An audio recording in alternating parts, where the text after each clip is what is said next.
ஒரே வீட்ல பொறந்த ட்வின்ஸ்ல ஒரே அப்பா, அம்மா ஒரே சாப்பாடு குடுத்து, ஒரே ஸ்கூல்ல, ஒரே டீச்சர்ட்ட படிக்க வச்சாலும், ஒருத்தர் நல்லவனாகுறான், ஒருத்தன் கெட்டவனாகுறான். ஒருத்தன் பணக்காரனாகுறான், ஒருத்தன் ஏழையாகுறான். ஒருத்தன் ரிலையன்ஸ் அம்பானி ஆகுறான், இன்னொருத்தன் எங்க இருக்கான்னே தெரியாத இன்னொரு அம்பானி ஆகுறான். ஏன் நடக்குது? ஒரே சிச்சுவேஷன 2 பேத்துக்கு குடுத்தா, 2 பேர் ஒரே சிச்சுவேஷன வேற வேற மாதிரி ஹேண்டில் பண்றாங்க. அது அவங்களோட ஃப்ரீ வில்லா? இல்லைன்னா அவங்களுக்கு ஆல்ரெடி நிர்ணயிக்கப்பட்ட ஒரு முடிவை தான் அவங்க எடுக்கிறாங்களா? நீங்க என்ன நினைக்கிறீங்க? அப்ப இந்த ஜாதகம், குண்டலினி இப்படின்னு சொல்றதெல்லாம் உண்மைன்னா, அப்ப நம்ம வாழ்க்கை அந்த 4 கட்டத்துக்குள்ள 12 வீடுன்னு சொல்ற அந்த கட்டத்துக்குள்ள தான் இருக்கா? அப்ப நமக்குன்னு சொந்தமா நம்ம கையில எதுவுமே இல்லையா? அப்ப ஃப்ரீ வில்னு சொல்லக்கூடிய என் வாழ்க்கை என் கையில்னு சொல்லக்கூடிய அந்த தத்துவமே பொய்யா? அப்ப நம்மட்ட நம்ம கையில எதையுமே நம்மால சாதிக்க முடியாதா? நம்ம தலையெழுத்துல எழுதியிருந்தா தான் நம்மால நல்லா படிக்க முடியும், நல்ல வேலை கிடைக்கும், நல்ல வாழ்க்கை துணை அமைவாங்களா? அப்ப இந்த குங்ஃபூ பாண்டால அந்த பாண்டா வானத்திலிருந்து விழுந்த உடனே நீ தான் அடுத்த டிராகன் வாரியர்னு சொன்ன உடனே எல்லாருமே தலையில கை வச்ச மாதிரி நிஜமாவே அப்ப நம்ம வாழ்க்கையில எதுவுமே இல்லை, எல்லாமே தலையெழுத்தா? இப்ப நான் கேட்ட கேள்வியெல்லாம் உங்களுக்கு உங்க மனசுக்குள்ள ஆல்ரெடி வந்திருந்ததுன்னா கரெக்டான வீடியோக்கு வந்திருக்கீங்க. இந்த வீடியோ உங்களோட மொத்த கான்செப்டையும் மாத்த போகுது. மனசை திறந்து இந்த முழு வீடியோவை பார்த்து முடிக்கிற வரைக்கும் வேற எந்த யோசனையும் இல்லாம டிஸ்ட்ராக்ட் ஆகாம ஃபுல்லா பாருங்க. இந்த வீடியோ முடியும் போது உங்களோட வாழ்க்கையில உங்க மண்டைக்குள்ள வந்த பல கேள்விக்கு உங்களுக்கு இன்னைக்கு ஆன்சர் கிடைக்கும்.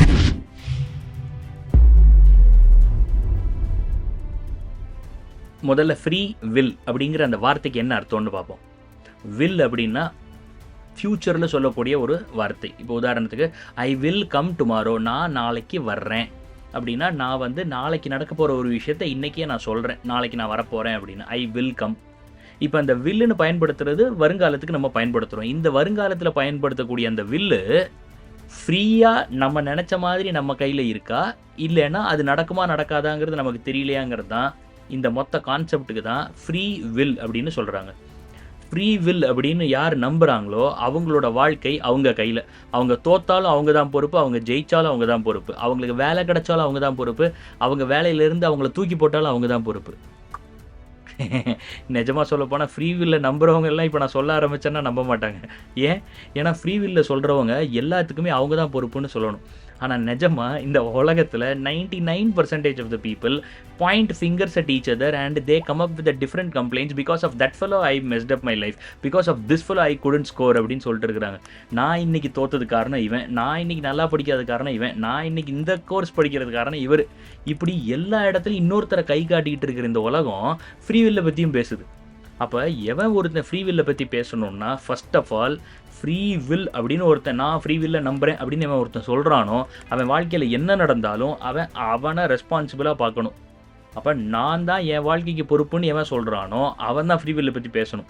அப்போ என்னோட ஃப்ரெண்டு, என்னுடைய அப்பா, என்னுடைய கண்டக்டரு, ஆட்டோ டிரைவர், யார் நம்மளை சுற்றி இருக்கிற யார் வேணால் இருந்துட்டு போட்டோம், இவங்களால என் வாழ்க்கையில் நடக்கும் விஷயங்களை நிர்ணயிக்க முடியாது, என் வாழ்க்கை என் கையில் அப்படின்னு ஒருத்தன் சொல்கிறான்னா அவனுக்கு ஃப்ரீ வில் பர்சன் அப்படின்னு சொல்லிக்கலாம்.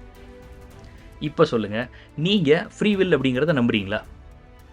எப்பா எனக்கு ரொம்ப பெரிய விஷயம்லாம் வேண்டாம், சின்ன விஷயம். நான் நீட் பரீட்சைக்கு எக்ஸாம் எழுதுகிறேன், நான் நீட் டாக்டர் ஆவனா மாட்டேனா? நான் நல்லா படிச்சிருந்தா ஆயிருப்பேன் அப்படியா? இல்லைன்னா என் தலையிலத்தில் டாக்டர் ஆகணுன்னே கிடையாது, நான் 10 அட்டெம்ப்ட் போட்டாலும் நான் டாக்டர் ஆக மாட்டேன் அப்படின்னு ஏதாவது இருக்குதா அப்படின்னு கேட்டிங்கன்னா, well you have reached the right YouTube video. நான் சொல்கிறத கவனமாக கேளுங்க. இப்போ நான் இதுக்கு எஸ் ஆர் நோ கொஷனுக்கு ஆன்சர் பண்ணுறதை விட இதோட சயின்ஸை நீங்கள் புரிஞ்சுக்கிட்டா தான் இதுக்கு பின்னாடி இருக்கிற கேம் புரியும். ஏன்னா ஒரு குழந்தை கிராவிடேஷனல் ஃபோர்ஸ்னால் என்ன அப்படின்னா, மேலே எது போனாலும் அது கீழே விழுந்துடும் அப்படின்னா, ஏரோப்ளைனை பார்த்தா விழாது, சூரியனை பார்த்தா விழாது, நட்சத்திரத்தை பார்த்தா விழாது, மேகத்தை பார்த்தா விழாது. அப்போ அந்த குழந்தைக்கு கிராவிடேஷனல் ஃபோர்ஸுங்கிறத குழந்தை லெவலுக்கு சொல்லிக் கொடுக்கணுமோ இல்லையோ, எல்லாத்தையுமே புரிய வைக்கிற மாதிரி சொல்லிக் கொடுத்தா தான் கிராவிடேஷனல் ஃபோர்ஸ்னால் என்னென்னு புரியும். அப்போ அதே மாதிரி இந்த ஃப்ரீ வில்லையும் நம்ம டக்குன்னு இப்போ என் வாழ்க்கை என் கையில் ஆமாவா இல்லையா அப்படின்னு நீங்கள் எஸ் ஆர் நோ கொஷின் கேட்டிங்கன்னா, என்னோட ஒரே ஆன்சர் எஸ். ஆனால் அதுக்கப்புறம் ஃபுல் ஸ்டாப் நான் சொல்லலை, அண்ட் நோ அப்படின்னு நான் சொல்ல போகிறேன். இதுதான் உண்மையான ஆன்சர். நம்மகிட்ட ஃப்ரீ வில் இருக்கா அப்படின்னு கேட்டால் எஸ் அண்ட் நோ. இதான் இந்தியன் ஃபிலாசபி, அத்வைத வேதாந்தத்துடைய stand. Welcome to India. India is going to blow your mind. இந்தியாவோட entire philosophy towards life is so apt and so practical. அதுதான் இன்றைக்கி நம்ம பார்க்க போகிறோம். வாங்க. நம்ம நிறைய பேசிட்டோம். நம்ம நேரடியாக ஒரு பாயிண்ட்டுக்கு வருவோம். இன்றைக்கி உங்களுக்கு டக்குன்னு புரிகிற மாதிரி, ரொம்ப ஸ்மார்ட்டாக இருக்கிறவங்களுக்கு டக்குன்னு புரிகிற மாதிரி ஒரே ஒரு எக்ஸாம்பிளில் ஃப்ரீ வில்லோட பவரை உங்களுக்கு நான் இன்றைக்கி சொல்ல போகிறேன். இப்போ நான் வந்து ஒரு கயிறு எடுத்துக்கிறேன். இந்த கயிறு வந்து ஒரு 10 அடி லென்த் இருக்குது. நான் சொல்கிறது தெரியுதா? 10 அடி லென்த்துக்கு ஒரு கயிறு. இப்போ இந்த கயிறை வச்சு ஒரு கம்பு இருக்குது. இந்த கம்பில் இந்த கயிறை கட்டுறேன். இப்போ இந்த கயிறை கட்டியாச்சு. இப்போ இந்த கயிறை கட்டினதுக்கு அப்புறம் நல்லா கட்டியாச்சு. இப்போ இந்த கயிறை வச்சு இந்த எண்டில் ஒரு மாட்டை கட்டுறேன். இதான் மாடு. இப்போ இந்த மாட்டை கட்டியாச்சு. இப்போ இந்த கயரோட லென்த் வந்து 10 அடியாக இருந்தாலும் இப்போ இந்த கம்புக்கும் இந்த மாட்டுக்கும் நடுவில் 5 அடி கேப் இருக்குது. இப்போ இந்த 5 அடி கேப்பில் இந்த மாடால் எங்கே வேணால் போய் மேய முடியும். இந்த கம்பை நான் மண்ணில் குத்தியாச்சு. கம்பு மண்ணில் ஊனி இருக்கு. கம்புலேருந்து ஒரு கயிறு மாட்டோட கழுத்தில் மாட்டியிருக்கு. இந்த கம்புக்கும் மாட்டுக்கும் இருக்கிற இடைப்பட்ட கேப்பு 5 அடி. இப்போ இந்த மாட்டால் எவ்வளோ தூரம் போக முடியும்? 5 அடின்னு சொல்லக்கூடாது, ஏன்னா இந்த மாடு இங்கேயும் இருக்காது, இந்த பக்கமும் 5 அடி போகும். அப்போ இந்த பக்கம் 5 அடி, இந்த பக்கம் 5 அடின்னா மொத்தம் 10 அடி. இந்த எண்டுலேருந்து இந்த எண்டுக்கு 10 அடி இந்த மாடால் போக முடியும். அப்போ எல்லா பக்கமும் இந்த மாடு வந்து 10 அடி கவர் பண்ணும். இதான் வந்து இந்த மாட்டோட கெப்பாசிட்டி. இதான் வந்து இந்த 10 அடிக்குள்ளே இந்த மாட்டுக்கு ஃப்ரீ வில் இருக்குது.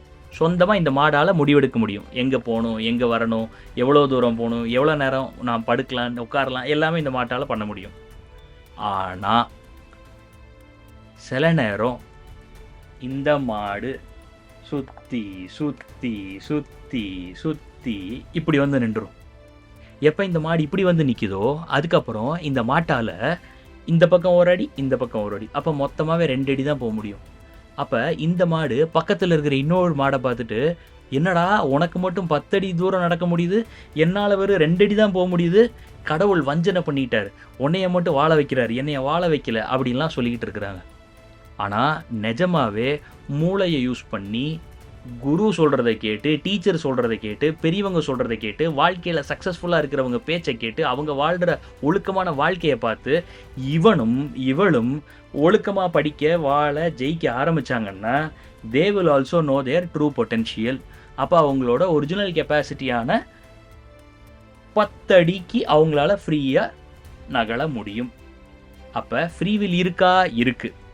ஆனால் இப்படி சுற்றின ஒருத்தனுக்கு ஃப்ரீவில் இருக்கா? இருந்தும் இல்லை. இப்போ இந்த 10 அடிக்குள்ளே வந்து நீட் இருக்கா? சில பேருக்கு இருக்குது. சில பேருக்கு இப்போ இந்த மைக்கு தான் நீட் எக்ஸாம்பிளில் பாஸ் ஆகிறதுனா, சில பேருக்கு இப்படி இருக்குது. இப்படி போய் நீட் எக்ஸாம் எழுதுனா பாஸ் ஆயிரும்.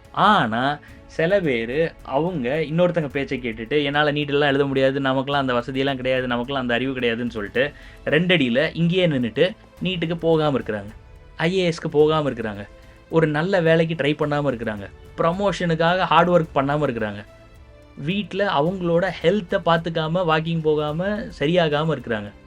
அப்போ சில பேர் கொஞ்சம் ட்ரை பண்ணால் அவங்களால ரீச் பண்ண முடியும் அவங்க கோலை. ஆனால் சில பேருக்கு என்ன ரீச் பண்ணாலும், எத்தனை வாட்டி ரீச் பண்ணாலும் சில விஷயங்கள் கிடைக்கிறதில்ல. இப்போ சில பேருக்கு 10 அடிக்குள்ளே சில விஷயங்கள் இருக்குது, சில பேருக்கு 10 அடிக்கு வெளியில் சில விஷயங்கள் இருக்குது, சில பேருக்கு 10 அடிக்கு உள்ளே இருந்தாலும் ரீச் ஆக மாட்டேங்குது. ஆனால் அதுக்கு காரணம் ஃப்ரீ வில் கிடையாது, அவங்களோட ஸ்டூப்பிட் வில்.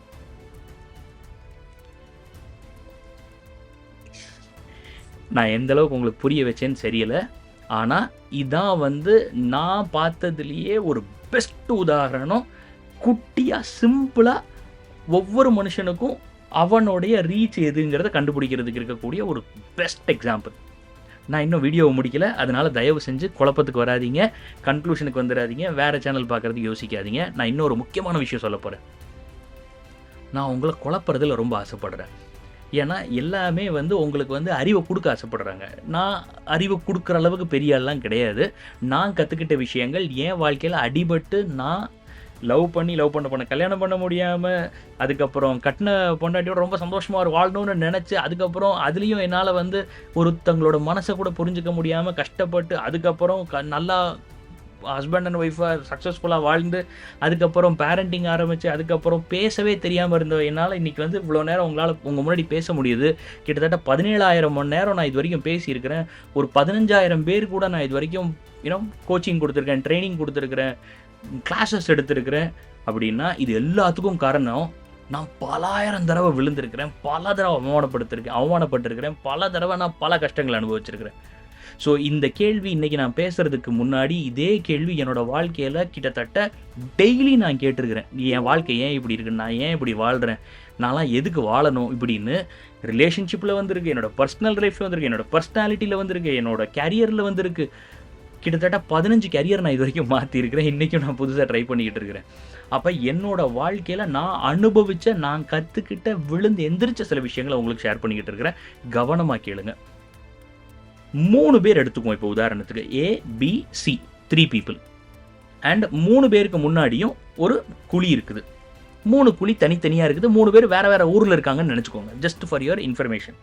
ஏ, பி, சின்னு 3 ஊர்ல 3 பேர் இருக்கிறாங்க. 3 ஊர்லயுமே புதையல் இருக்குங்கிறது ஒரு புரளி. ஏ வந்து தோண்டுறான், 10 அடி தோண்டுறான், புதையல் கிடைச்சிருது. இவனுக்கு ரொம்ப சந்தோஷம். 10 அடியில புதையல் அப்படின்னு சொல்லிட்டு அவன் புதையல் எடுத்துட்டு போயிடுறான். ஏவோட கதை கேட்டதுக்கு அப்புறம் பி தோன்றான் 100 அடி தோண்டிட்டான்.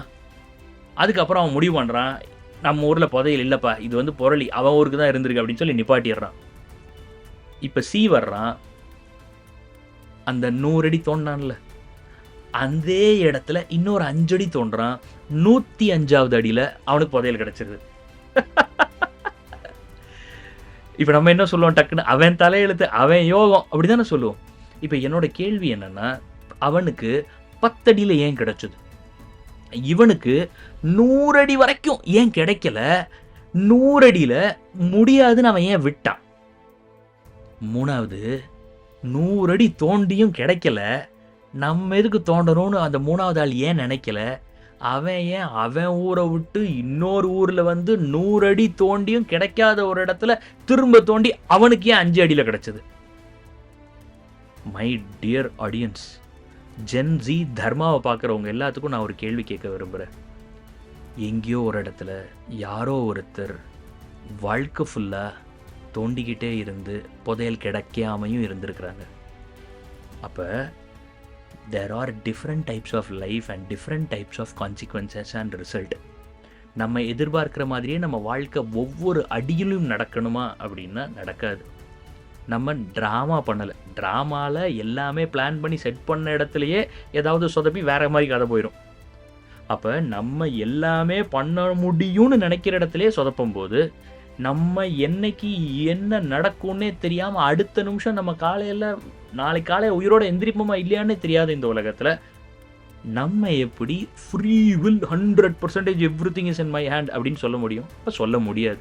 அப்போ எதுவுமே சொல்ல முடியாதா? எல்லாம் தலையெழுத்தா அப்படின்னா அதுவும் கிடையாது.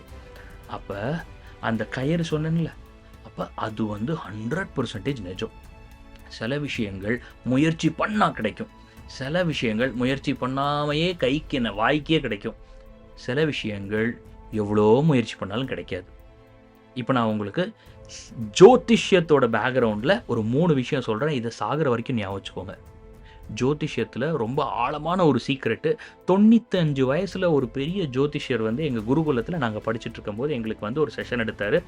நான் வந்து ரொம்ப கம்மியாக ஞாபகம் வச்ச, ரொம்ப ஆழமாக என் மனசில் பதிஞ்ச சில விஷயங்களில் இதுவும் ஒன்று. அந்த ஜோதிஷ்யர் 3 விஷயம் சொன்னார்.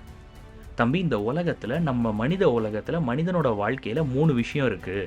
நம்ம எல்லாம் கர்மா அப்படின்னு கேள்விப்பட்டிருப்போம். நம்ம எதை வினை விதைத்தவன் வினை அறுப்பான். அவன் நல்லது பண்ணால் நல்லது கிடைக்கும், கெட்டது பண்ணால் கெட்டது கிடைக்கும். நமக்கு எல்லாமே தெரியும், இதெல்லாம் கேள்விப்பட்டிருப்போம். அவர் அந்த வினைக்கு 3 வினை இருக்குங்கிறாரு. திருட வினை, அதிருட வினை, திருடாதிருட வினை அப்படிங்கிறாரு. திருட வினைன்னு என்ன? திருடமாக இருக்கும், கண்டிப்பாக நடக்கும். உன் மண்டையில் இன்னைக்கு ஒரு அடி விழும்னா கண்டிப்பாக அடி விழும். எதுவுமே நடக்கலைன்னா தேங்காவது உன் மண்டையில் விழும். அப்போ இந்த இடத்துல உனக்கு ரத்தம் வரணும்னு இன்னைக்கு தலையெழுத்தில் எழுதி இருந்துச்சுன்னா, திருடமாக உன்னோட வினை இருக்குதுன்னா, உனக்கு கர்ம வினை இருக்குதுன்னா, அப்போ ஏதாவது ஒன்று அந்த இடத்துல பட்டே தீரும். நரேந்திர மோடி அவ்வளோ Z plus security, NSG commando அது இதுனாலும் ஒரு இடத்துல காசியிலேயே எங்கேயோ படி ஏறும்போது வழுக்கி விழுந்துட்டார். அப்ப அவருக்கு எப்படிப்பா அடிபடும்? இவ்வளோ ப்ரொடெக்ஷன் இருக்கு, உலக நாடே அவரை பார்த்து புகழுது அப்படின்னா, அவர் தலையெழுத்துல, அவர் முட்டுல அன்னைக்கு அடிபடும்னு இருந்துச்சுன்னா அடிபடும். அப்ப இது வந்து திருட வினை. கண்டிப்பா நடக்கக்கூடிய திருட கர்மா இல்லைன்னா திருட வினை கண்டிப்பா நடக்கும். அப்ப நம்ம வாழ்க்கையிலயும் சில விஷயங்கள் அது நம்மளுடைய வாழ்க்கை துணை, நம்மளுடைய வேலை, நம்மளுடைய அழகு, நம்மளுடைய உயரம், நம்மளுடைய வயிறு தொந்தி எதா வேணா இருக்கலாம், எதா இல்லாமையும் இருக்கலாம். அது எதுங்கிறது நம்மளோட பாயிண்ட் கிடையாது. ஆனா சில விஷயங்கள் நம்மளோட ஒவ்வொருத்தரோட வாழ்க்கையில திருடமா கண்டிப்பா நடக்குங்கிற ஒண்ணு இருக்கு. இது சில விஷயங்கள். 2வது அதிருட வினை. அதிருட வினைன்னா நடக்காது. இப்ப நடக்காது அப்படின்னு உதாரணத்துக்கு எப்படி சொல்றதுன்னா, இப்ப திருட வினை. இப்ப நான் வந்து சைக்கிள் ஓட்டிட்டு போறேன். இப்ப நான் சைக்கிள் ஓட்டும்போது நான் விழணும்னு திருடமா இருந்துச்சுன்னா, எல்லா ரோடும் சூப்பரா இருக்கும்போது என் கண்ணுக்குள்ள ஒரு தூசி போய் நான் எங்கேயோ சாஞ்சு டம்முன்னு விழுந்துருவேன். இது திருட வினை. அதிருட வினை அப்படின்னா இது வந்து திருடமே கிடையாது. நீ விழணும்லாம் கிடையாது. அப்படி ஒண்ணு இருந்துருச்சுன்னா எனக்கு அடியே படாது. நான் எவ்வளோ நேரம் எவ்வளோ வேகமா எப்படி ஓட்டி எப்படி திரும்பினாலும் அடிபடாது. ஆனா எதிர்த்தாப்புல வர்ற ஒருத்தனுக்கு திருடமா இன்னைக்கு ஆக்சிடென்ட் ஆகணும்னு இருந்துச்சுன்னா, அவனுக்கு என்னை விட உறுதியா ஸ்ட்ராங்கா இருந்துச்சுன்னா, அவனா வந்து என் மேல இடிச்சான்னா எனக்கு அடிபடலாம். இப்ப நீங்க கேள்வி கேட்பீங்க. இப்ப என்ன? இப்ப நீ அடிபடுவியா மாட்டியா? இது திருட வினையா அதிருட வினையா? இப்ப நான் உன்னை அறைய போறேன். இப்படிலாம் நம்ம பேசுவோம்ல. கைக்குள்ள ஒரு பூச்சி வச்சிருக்கேன். இந்த பூச்சி உயிரோட இருக்குமா இருக்காதா? இருக்கும் அப்படின்னு சொன்னா நசுக்கி கொண்டுட்டு பாரு, இல்ல செத்துருச்சு அப்படின்னு. இல்ல செத்துருச்சு அப்படின்னா அப்படியே திறந்து காமிச்சிட்டு பறக்குது பாத்தியா உயிரோட தான் இருக்கு. இதுக்கு வந்து சயின்ஸ்ல வந்து ஒரு அழகான விஷயம் சொல்லுவாங்க. ஷ்ரிடிங்கர்ஸ் கேட் எக்ஸ்பெரிமெண்ட் அப்படின்னு சொல்லுவாங்க. ஒரு டப்பா இருக்கு. அந்த டப்பாக்குள்ள ஒரு பூனை இருக்கு. ஒரு பாத்திரத்துல விஷத்தையும் வச்சுட்டாங்க. இப்ப இந்த டப்பாவை திறந்தா பூனை உயிரோட இருக்குமா இருக்காதா அப்படின்னு. இருக்காது அப்படின்னு நம்மளால உறுதியா சொல்ல முடியாது. ஏன்னா பூனை அந்த விஷத்தை சாப்பிட்டுருச்சா இல்லையா அப்படின்னு நமக்கு தெரியாது. இல்ல கண்டிப்பா செத்து போயிருக்கும். பூனை பசியில் இருந்திருக்கும், கண்டிப்பா சாப்பிட்டுருக்கும் அப்படின்னா, இல்ல மோந்து பார்த்தோன்னே அதுக்கு தெரிஞ்சிருக்கும் அது விஷம் இல்லைன்னு. அப்ப திறந்து பார்த்தா அந்த பூனை சாப்பிடாம இருக்கலாம். அப்ப செத்துதா சாகலையா அப்படிங்கிறது திறக்கிற வரைக்கும் யாருக்கும் தெரியாது. அப்ப அது நிஜத்துல என்ன அப்படின்னா, தொறந்தாதான் நிஜம், தொறக்கலைன்னா தெரியாது. அப்ப சில விஷயங்கள் நடக்கிற வரைக்கும் அது எந்த கேட்டகரின்னு தெரியாது. அப்ப இந்த திருடம்ங்கிறது கண்டிப்பா நடக்கும். அதிருடம்ங்கிறது கண்டிப்பா நடக்காதுன்னு இல்ல. அப்படி கண்டிப்பா நடக்காதுன்னா அது கூட திருடம் தானே. எனக்கு கண்டிப்பா தலையில அடிபடக்கூடாதுன்னு இன்னைக்கு இருந்துச்சுன்னா அது திருடம். ஆனா எனக்கு கண்டிப்பா அடி படாது அப்படின்னு சொல்ல முடியாது. ஆனா அடிபடணும்னு இல்ல. அந்த மாதிரி நியூட்ரலா இருந்துச்சுன்னா ஏன் தலையில ஒரு அடியும் படாது. ஆனா எவனோ ஒருத்தன் சண்டை போட்டுக்கிட்டு இருக்கும்போது நான் போய் உள்ள போய் பஞ்சாயத்து பண்ணேன்னா என் மண்டையில அடி விழுறதுக்கு சான்ஸ் இருக்கு. இது 2வது. 3வது ரொம்ப இன்ட்ரெஸ்டிங்கானது. திருட வினை. திருட அதிருட கர்மா. அப்படின்னா என்னன்னா, உன் தலையெழுத்துல அடிபடும்னு இருக்கு. ஆனா நீ கொஞ்சம் சுதாரிச்சு கொஞ்சம் சூதானமா இருந்துக்கிட்டேன்னா அடிபடாது. இத தான் வந்து நெறைய இடத்துல கண்டம்னு சொல்லுவாங்க. தண்ணீல கண்டம் இருக்கு, வண்டியில கண்டம் இருக்கு. ஒரு 2 வருஷம் வண்டி ஓட்டக்கூடாது. 2 மாசம் தண்ணி பக்கம் போகாதீங்க அப்படி. அப்படின்னா என்ன அர்த்தம்னா, தண்ணீல பிரச்சனை இருக்கு. ஆனா அது கண்டிப்பா பிரச்சனை. செத்துருவான். இன்னும் 2 மாசம். அதுக்கப்புறம் உங்க புள்ள தேறாது அப்படின்லாம் சொல்ற அளவுக்கு கிடையாது. ஆனா இவன் இந்த காலத்த தாண்டிட்டான்னா, அதுக்கப்புறம் ஒண்ணும் பிரச்சனை இல்ல. 40 வருஷம் அழகா ஜம்முன்னு வாழுவான் அப்படின்னு சொல்லுவாங்க. அப்ப இது வந்து திருட அப்படின்னா படணும்னு இருக்கு. ஆனா நம்ம ரொம்ப முயற்சி போட்டோம்னா, ரொம்ப எஃபோர்ட் போட்டோம்னா அதிலிருந்து வெளிய வரலாம். இவனுக்கெல்லாம் வந்து அந்த அளவுக்குலாம் பெரிய யோகம்லாம் இல்ல. பெரிய கம்பெனில வேலை பார்ப்பான்லாம் இல்ல. ஆனா இவன் வந்து ரொம்ப ஹார்ட் ஒர்க் பண்ணி, ரொம்ப படிச்சு, ரொம்ப முயற்சி பண்ணி அவனோட வில் பவர்ல அவன் அடிச்சு இத ஓவர்டேக் பண்ணி வர முடியும். அப்ப இதுதான் நான் சொன்னேன்ல அந்த கயிற சுத்துறதுல. அப்ப எட்ட மாட்டேங்குது. ஆனா இவன் கொஞ்சம் மூளைய யூஸ் பண்ணி எஃபோர்ட் போட்டு கஷ்டப்பட்டான்னா தொட்டுறலாம். அப்ப நம்ம வாழ்க்கையில நம்ம சந்தோஷமா இருக்கிறது, நம்ம பணம் சம்பாதிக்கிறது, நம்மள சுத்தி இருக்கிறவங்கள சந்தோஷமா வச்சுக்கிறது, நம்ம வாழ்க்கையில ஜெயிக்கிறது, நம்ம பயனுள்ளதா வாழ்றது, இது எல்லாமே இந்த 3 கேட்டகரியில ஏதோ ஒண்ணுல இருக்கு. ஆனா the most beautiful thing in the world is, இந்த உலகத்திலேயே ரொம்ப அழகான விஷயம் என்னன்னா, எவன் எதுல இருக்கான்னு நமக்கு தெரியாது. நான் ஆரோக்கியமா இருக்கிறது திருட கர்மாவா, அதிருட கர்மாவா, திருடாதிருட கர்மாவா தெரியாது. என் திருட கர்மால நான் ஆரோக்கியமா இருக்கிறதுன்னா, நான் என்ன பிஸா, மண்ணு, இனிப்பு, சீனி, கறி, டீப் ஃப்ரை எத சாப்பிட்டுட்டு அப்படியே படுத்து படுத்து படம் பார்த்தாலும், அப்படியே என் உடம்பு கின்னுன்னு இருக்கும்.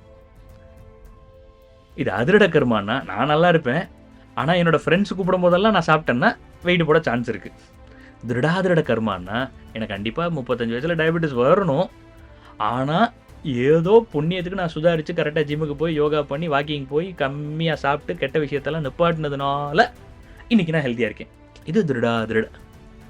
இதான் வந்து ஃப்ரீ வில்லோட ஒரு கேப்சூல். நான் உங்களுக்கு இன்னைக்கு உங்க கையில இந்த வாழ்க்கை இருக்கான்னு கேள்வி கேட்டா, நீங்க சொல்ல வேண்டிய பதில் இருக்கு. அப்ப என் வாழ்க்கை வந்து எல்லாமே என் கையில தான் இருக்கா? அப்ப நான் என்ன நெனச்சாலும் சாதிக்க முடியுமா? அப்படின்னா, ஐடியலி முடியும். அதுக்கு தான் நம்ம முயற்சி பண்ணணும். ஆனா, ஒரு இடத்துல பண்ண முடியல அப்படின்னு வந்துச்சுன்னா, நம்மளோட ஃபுல் எஃபோர்ட்ட குடுத்தாச்சு. இப்போ உதாரணத்துக்கு ஐபிஎல் படம் பார்க்க போறீங்க. ஐபிஎல் என்னது கிரிக்கெட் மேட்ச் பார்க்க போறீங்க. டிக்கெட் வாங்குறது உங்க கையில இருக்கு. இங்கேருந்து ஃப்ளைட்டோ, ட்ரெயினோ புடிச்சு அந்த ஊருக்கு போறது உங்க கையில இருக்கு. அங்க ஹோட்டல் போட்டாச்சு. 10 மணிக்கு ஸ்டேடியம்க்குள்ள இருக்கணும். நீங்க 8 மணிக்கே ரூம்ல இருந்து கிளம்பிட்டீங்க. போய் நிக்கிறீங்க, டிக்கெட்ட காமிக்கிறீங்க, உள்ள போறீங்க, உட்கார்றீங்க. இது எல்லாமே உங்க கையில இருக்கு. அப்ப ஐபிஎல் பார்க்கறது ஃப்ரீ வில்லா இல்லையா? Free will. ஆனா, மழை பெஞ்சுச்சுன்னா ஐபிஎல் மேட்சே நடக்காது. எப்படி? அப்ப ஃப்ரீ வில்லுக்கு டிக்கெட் நீங்க வாங்கிரலாம். கடன் வாங்கி கூட டிக்கெட் போயிரலாம். என்னத்தையாவது பண்ணி நீங்க நடந்து கூட ஓடி போய் கூட அந்த தியேட்டருக்குள்ள அந்த ஸ்டேடியம்க்குள்ள போயிரலாம். ஆனா, மழை உங்க கையில இல்ல. உங்களால எல்லா புக்கையும் கரைச்சு குடிக்க முடியும். பரீட்சையும் எழுதிற முடியும். பரீட்சையில கேட்ட எல்லா கேள்விக்கும் பதிலும் உங்களுக்கு தெரிஞ்சிருக்கலாம். ஆனா, சுத்தி தமிழ்நாடு ஃபுல்லா எழுதுற எல்லாரும் எப்படி எழுதுறாங்க? எவ்வளோ நல்லா எழுதுறாங்க? அது உங்க கையில இல்ல. உங்க பேர ஒரு மனுஷன் திருத்த போறான்ல, அவன் பொண்டாட்டி அவன அடிச்சாளா, திட்டினாளா, அவன் வீட்ல ஏதாவது பிரச்சனை இருக்கா? உங்க கையில இல்ல. அவன் திருத்தம்போது கவனத்தோட இந்த பொண்ணு நல்லா படிச்சிருக்கு. அதனால நல்லா மார்க் எடுக்கணும், கரெக்ட்டா போடணும், நான் கான்ஷியஸா மார்க் போடணும் அப்படின்னு நினைக்கிறானா, நினைக்கலையா? அது உங்க கையில இருக்கா? இல்ல. அப்ப நம்ம கையில எது இருக்கோ, அத நம்ம மனசார ஃபுல் எஃபோர்ட்டோட பண்ணணும். அதனால தான் இந்தியால ஃப்ரீ வில்ல பத்தி நம்ம பேச மாட்டோம். நம்ம கடமைய பத்தி பேசுவோம். 2 விஷயம் இருக்கு. Duties and rights. என்னுடைய உரிமை, என்னுடைய கடமை. உரிமைன்னு பேசும்போது, நான், ஏன், எனக்கு அப்ப எல்லாமே அகங்காரத்துக்கு சம்மந்தப்பட்டது, ஈகோவுக்கு சம்மந்தப்பட்டது. என்னால, எனக்கு, எனக்கு இது பவர். கடமைன்னு சொல்லும்போது அதுல ஒரு பொறுப்பு வருது.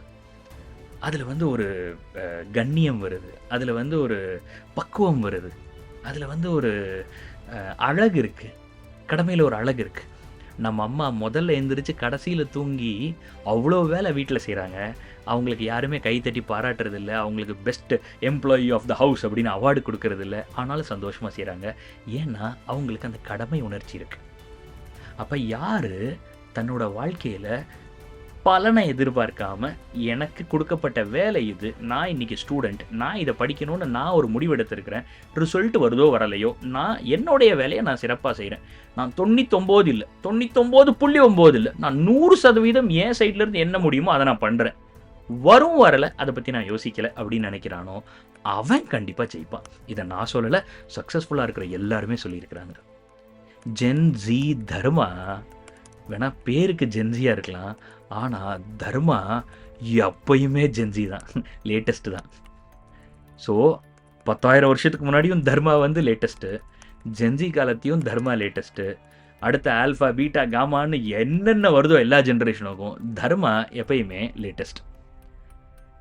இவ்வளோ நேரம் வீடியோ பார்த்துருக்கிறீங்கன்னா, டெஃபினிட்டா உங்க லைஃப் மேல உங்களுக்கு ரொம்ப ரொம்ப ஈடுபாடு இருக்கு. உங்க லைஃப்ப மாத்துறதுக்கு, முன்னேத்துறதுக்கு, விஷயங்கள தெரிஞ்சுக்கிறதுக்கு உங்களுக்கு ரொம்ப ஆர்வம் இருக்குன்னு நான் நம்புறேன்.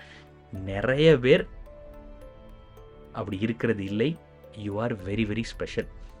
இந்த கான்வர்சேஷன் இந்த நொடி நீங்க கேட்டுக்கிட்டு இருக்கிறீங்கன்னா, என் மனசார சொல்றேன். உங்களுக்கு உங்க வாழ்க்கை மேல ரொம்ப ரொம்ப நம்பிக்கை இருக்கு, ஆசை இருக்கு. உலகத்துல ஏதோ சாதிக்கணும்னு நீங்க துடிக்கிறீங்க. So all the very best. May your life flourish and may you be useful to you, your family and the society. நீங்க உங்களுக்கு, உங்க குடும்பத்துக்கு, சமுதாயத்துக்கு பயனுள்ளதா வாழணும்னு நான் கடவுளை வேண்டிக்கிறேன். சப்ஸ்கிரைப் பண்ணுங்க. உங்களுக்கு ரொம்ப பிடிச்சவங்க யாராவது ஒருத்தருக்காவது இந்த வீடியோவை ஷேர் பண்ணுங்க. ஒரு குட்டி ஆடியோ மெசேஜும் போட்டு ஏன் இந்த வீடியோ பார்க்கணுங்கிறத அவங்களுக்கு சொல்லுங்க.